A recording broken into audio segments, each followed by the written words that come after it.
chapter 12 in our class, Luke chapter 12. We're at verse number 27. Verse number 27 of Luke chapter 12. He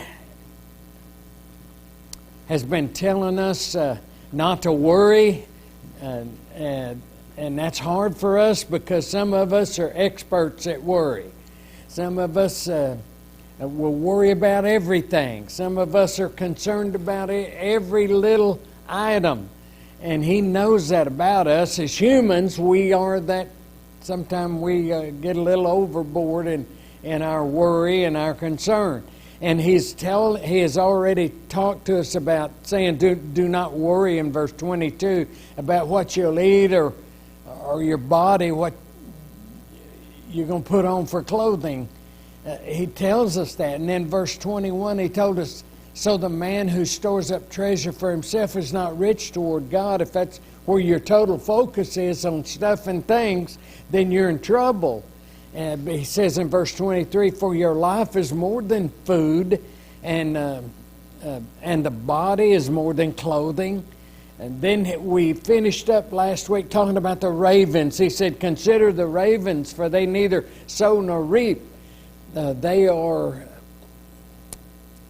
I forgot what kind of bird I talked about. What kind of bird did I say last week? Like a scavenger. A scavenger, thank you. Do you remember Noah and his ark? That's the first kind of bird he put out. But that bird never came back because a raven has a capability of eating just about anything. And, they may have sat on a floating log or whatever. But now, in verse 25, he says, which of you by worrying can add a single hour to his lifespan? It can't be done, can it? And then verse 26, if then you cannot be even a very little thing, cannot do even a very little thing, why do you worry about other matters? And then in verse 27 is where we are. He says, consider the lilies and how they grow. They neither toil nor spin. But I tell you, not even Solomon in all his glory clothed himself like one of these. Lilies grow all over Palestine. Some of them are full of color and beautiful. Lilies grow wild, and they're noted for their beauty and their fragrance. Jesus says they don't toil and they don't spin. Yet Solomon in all his glory can't be compared to the lily. Isn't that something? And then he goes on in verse 28 to his point he's making. But if God clothes the grass of the field and the wildflowers, and the grass existence is brief, but God made them and they serve a useful purpose for man. Christians have a longer existence. We have more important value. We're sure more valuable than the grass. So that's what he's trying to get across to us, that we're more valuable, and God cares for us. He loves us.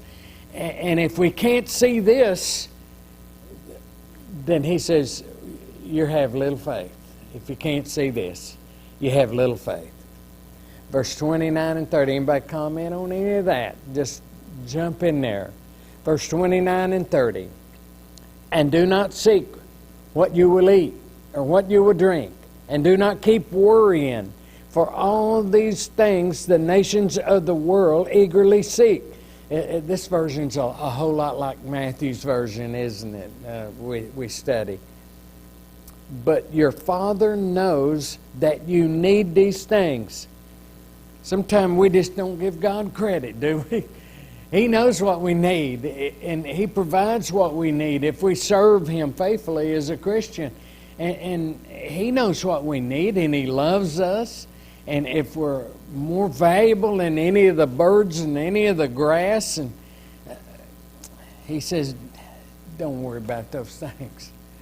Don't worry about those things. Don't keep worrying.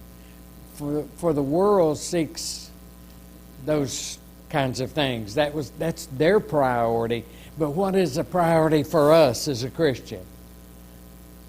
God in heaven, serving God.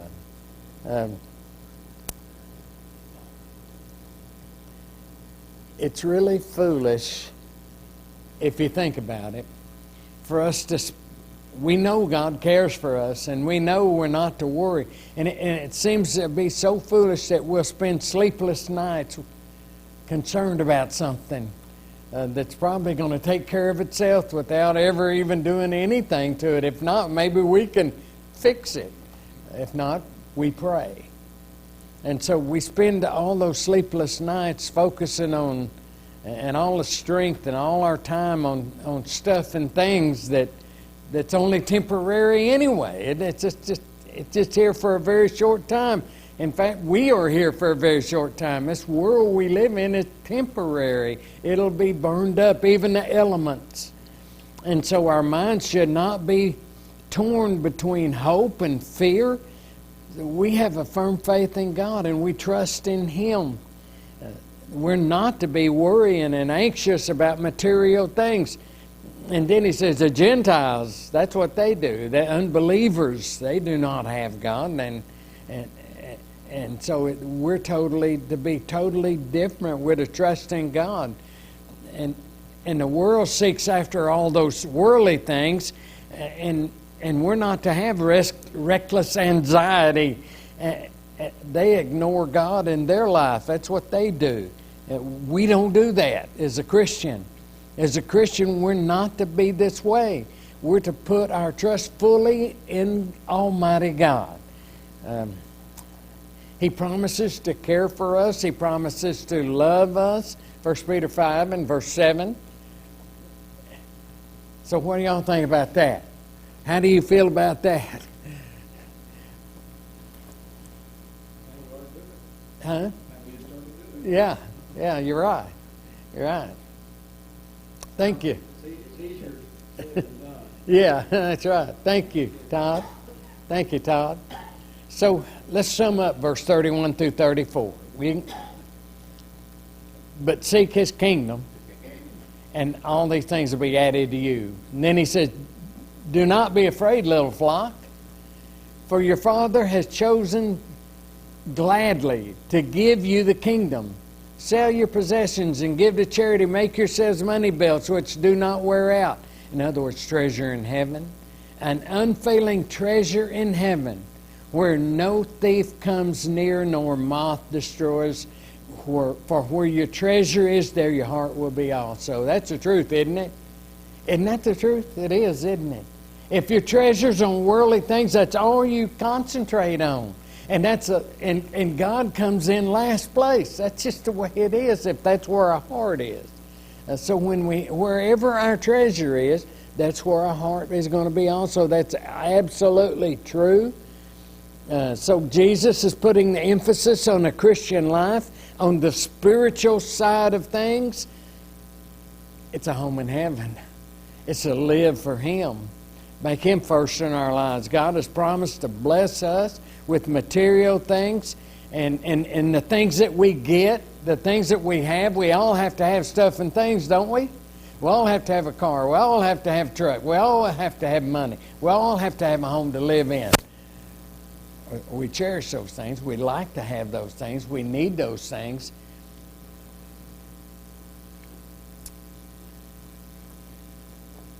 But that can't be our focus. And when we have money and house and 3 cars and 3 refrigerators and 2 ice boxes, a freezer, we thank God for those blessings.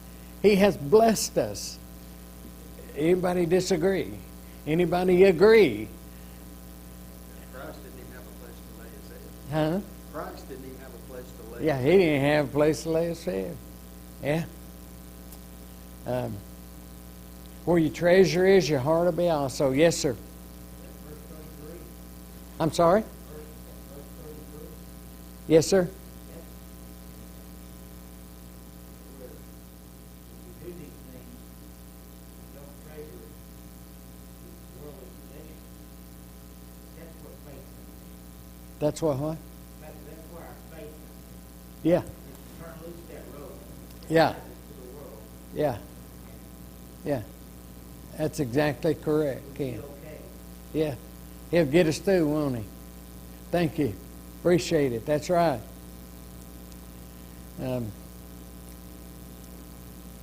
God will give us those physical things that we need in this world. And you know, all of us, I'm guilty, we sit around, we look at this and we go, well, I don't know. I have to work. I mean, I don't know if this is really true or not. Is that the attitude to have? No.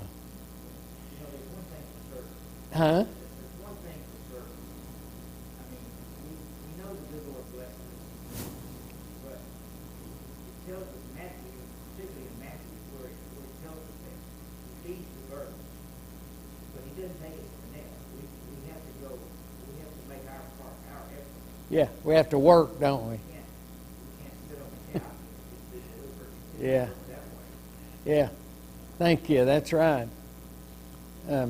God will give us those physical things in this world, and He'll give us the eternal things that are the most important. And that's why He tells us to seek His kingdom and His righteousness, and all these things will be given to you. And in verse 32, He says, "Do not be afraid, little flock, for your Father has chosen gladly to give you the kingdom." And that, you can't put a price on that. Jesus uses this term of endearment, little flock, His sheep, His lambs. Jesus is the great shepherd. He tells us, do not fear. The great shepherd takes care of His flock, doesn't He? The disciples of Jesus, verse 33, He tells them that all of us as disciples of Jesus Christ, that we don't hoard these things that we have. Don't hoard riches. Help those in need. Early church even sold their possessions and distributed to the poor. We remember Ananias and Sapphira and what they tried to do. They saw everybody else, and it was only voluntary, wasn't it? They were only given to sell their land or sell their houses if it was voluntary to give to the poor, to help support those that were in Jerusalem that had to stay from from Passover to Pentecost. They became Christians and they stayed there, and so they got to be provided for. So Barnabas, they saw him give his land he sold, give that money, and Ananias and Sapphira couldn't stand it. They wanted a little of that credit too. And Colossians 3 and verse 2 tells us to set your mind on things above, not on the things that are on the earth. Any final things before we go on? He's going to tell us to be watchful now. In verses 35 through 38, He's going to warn us, He's going to inform us to be watchful. Verse 35 through 30 and 36. Be dressed in readiness. Keep your lamps lit. Be like men who are waiting for the master when he returns from the wedding feast, so that they may immediately open the door to him when he comes and knocks. So be dressed in readiness. Or the King James, if you got the King James or New King James, he said, gird your loins. That means, gird your loins means take the lower part of your garment and tuck it under your belt so you can run faster, so nothing will interfere with movement of your body when you're running or working. And then the other one is keep your lamps lit, keep your lamps burning so you can watch, so you can be ready, so you can see clearly. It's the same point in the parable of the 10 virgins in Matthew 25, 1 through 3. We're to be faithful, we're to be watchful. Jesus is coming back and we need to be ready. Verse 37 and 38. Blessed are those slaves whom the master will find on the alert when he comes. Truly I say to you, when he says that, It's time to pay attention. That he will gird himself to serve and have them recline at the table and will come up and wait on them, whether he comes in the second watch or even in the third watch, and finds them so, blessed are those slaves. In other words, blessed are those who the master finds that we're on alert. There's 4 watches in the night. The Jews had 4 watches in the night. They divided it into 4s. So he's talking about the watches, the second and third watch. Even the Romans did that. I should have said that instead of the Jews. The Romans divided it into 4 watches. So no matter what time that he's coming, what are we supposed to do? Be ready. That's the whole point of this. We're to be ready. We're to live our life so that we are ready. We don't even want to think about not being ready. Do you want to think about that? I don't want to think about that. We want to be ready for his coming.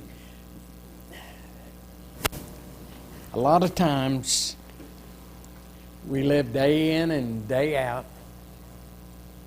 Sun comes up and the sun goes down. We get up in the morning and we have tasks to accomplish and kids to take care of and grandkids to watch out for, and day in and day out. Day in and day out. We go to bed, peaceful night, wake up the next morning and we're at it again. Sometimes we don't even think about it, do we? Sometimes we never give it a thought until we're here that he's going to come, that he is coming. We just put it in the back of our mind that someday he's coming. Someday when I'm old, I'm ready. Listen, when you get old like us, you still have to be ready.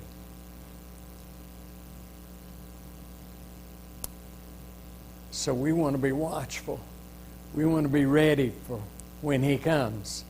Because when he comes, how quick is it going to be? In an instant. Then it's over. The earth will be destroyed, even the elements.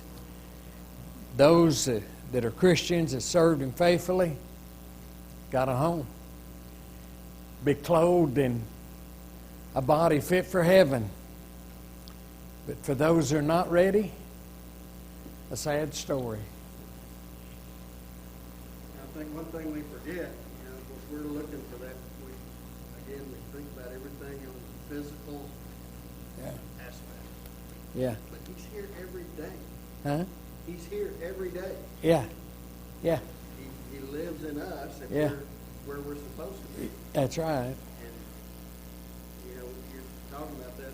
We should, and I'm guilty of not doing that, but we should rise every morning that we wake up. It's the day of the day. Yeah. Yeah. Thank you, Jim. That's right. So he's to find us on alert. No matter what time, Christians are to be ready. We don't know when he's coming, but he is coming. And so we're to be awake, we're to be faithful, we're to be watching. And verse 39 through 40, be sure of this, that if the head of the house had known what hour the thief was coming, he would not have allowed his house to be broken into. You too be ready, for the Son of Man is coming at an hour that you do not expect. If we knew when the thief was coming, we would be ready, wouldn't we? Have you ever had your house broke in? Anybody besides Beverly and I? We lived in the middle of nowhere. We thought we were pretty safe. We had 50 acres and there wasn't nothing between us and the Red River except coyotes and bobcats. We thought we were just as happy and safe as anybody. pulled up to our house one night and the doors are open and all my lands. I didn't have a weapon, and I was retired from the Army then. So I went over to my neighbor. I knew he had his 45 from World War II, so he handed it to me and I took off. I didn't even check it. It was so rusted you couldn't even put a shell in it. So I'm walking through the house, boy, I guess I'd have to hit somebody with it. And when your stuff is gone, you know, that you care about, that you like to keep, and it's gone, it's a terrible feeling. And you think they're going to come back the next night and get you. That's what your feeling is. So if you know when he's coming, you're going to be ready. And that's what he's saying. If you knew when he was coming, then you would be ready and your house would not be broken in. Jesus is emphasizing to us to be ready anytime. He's coming back when we least expect it, like a thief in the night. And verse 41, Peter says, Lord, are you addressing this parable to us or to everyone else as well? I love that. Peter asked if this parable was just for his disciples, those disciples, or if it was there for everyone. He's speaking up again, isn't he? That's what he always did. He always spoke up. Jesus gives him an answer to that in verse 42 through 44. Jesus is going to answer Peter, 42 to 44. And the Lord said, who then is the faithful and sensible steward, whom his master will put in charge of his servants to give them their rations at the proper time? Blessed is that slave, whom his master finds so doing when he comes. Truly I say to you that he will put him in charge of all his possessions. So Jesus gives him an answer with a parable of the steward. The Lord put the steward in charge of everything in his home, didn't he? Everything. The steward is in charge of everything in this master's house. He's enforcing his teaching on being watchful. The steward is in constant readiness. He's in charge of his master's home, and if any little detail has gone wrong, who gets it? The steward. So he's a constant state of watchfulness. The steward is in charge of, is in that readiness. He's in charge of his master's home. His teaching is given for a spiritual profit, not just his apostles, but all the faithful. We're to be watchful, be prepared for his return. This steward had charge of his master's things. He would be blessed when the master returns to find the steward had been faithful in all his things. Any comments? Verse 45, 48. But if that slave says in his heart, my master will be a long time in coming, and begin to beat the slaves, both men and women, to eat and drink and get drunk, the master of that slave will come on a day when he does not expect him, at an hour he does not know, and will cut him in pieces. This is part of that parable he's given him. Assign him a place with the unbelievers. And that slave who knew his master's will and did not get ready or act in accordance with his will receive many lashes. Now, I want you to watch this. Watch me close in this. But the one who did not know it and committed deeds worthy of flogging received but few. From everyone who has been given much, much will be required. To whom they entrusted much, of whom they will ask the more. Jesus is going to give I guess you could call it the other side of the faithful servant. He's given the side of the unfaithful servant. This person said in his heart, boy, it's going to be a long time before Jesus comes. It's going to be a long time before the master returns. And so he has this attitude then. And so he's brutal to his slaves. And he used the time to beat his slaves, both men and women slaves. And he ate and drank and got drunk and spent his time in revelry. He took advantage of the master's absence and betrayed his master. The trust he had in the master had in him as a steward, and he proved unworthy. And the master returned, and he saw the servant's folly, and the master's going to punish him, and he's going to receive many lashes or punishment for his actions. And this is in wide contrast to faithful and unfaithful, isn't it? Now he makes his application and a general principle by which punishment is going to be given out to different persons. And it seems that people will be treated according to the opportunities and the ability that they have and responsibility that they have. Anybody see that? You see that? To some, the opportunities and the ability of responsibility, some have greater opportunities than others. Some have greater ability than others. So the responsibility varies, and it seems like so does the reward and the punishment. If someone doesn't understand, if someone doesn't have the ability to understand the principles of being faithful, of living for Him, he is not going to be treated as severely. I know you're thinking in your hearts like me, but I'm talking about somebody who doesn't have the ability to reason, to understand what's happening in this life.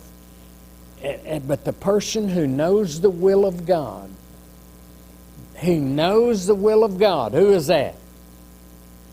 That's all of us. The person who knows the will of God and does not do it shall be beaten with many stripes. Again, it implies the severe punishment and degrees of punishment. Yes, sir.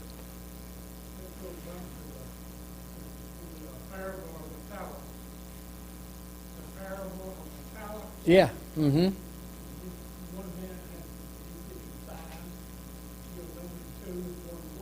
Uh-huh.